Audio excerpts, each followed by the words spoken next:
Good morning, ako si Neil, nagtatrabaho at nananirahan sa Jeddah. Recently, bumisita kami sa Kazakhstan dahil visa upon arrival tayo dito namin napiling magbakasyon during Eid. Nabook ko yung flight namin via Air Arabia. 10 AM yung flight namin papuntang Sharjah, kaya nagbook lang ako ng Karim papuntang airport. Dito sa check-in counter, wala naman naging problema, hinanap lang sa amin yung hotel booking. After an hour na paghihintay, sumakay na kami sa airplane. Hindi nga siya punuan kaya malaya kaming lumipat-lipat ng mga upuan. While waiting our meals, nireview ko muna yung mga available foods na meron sila.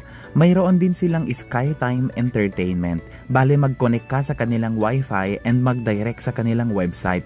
Maraming movies pero hindi ako fan manood. After a while, dumating na yung food namin. Baked Mac with chicken nuggets for Jel. Yung sa akin naman, chana masala with paratha. Masarap ito for breakfast. Yala mga nan. After namin kumain, masarap yatang umidlip. I started pumping our neck pillow. Nabili namin ito sa Miniso.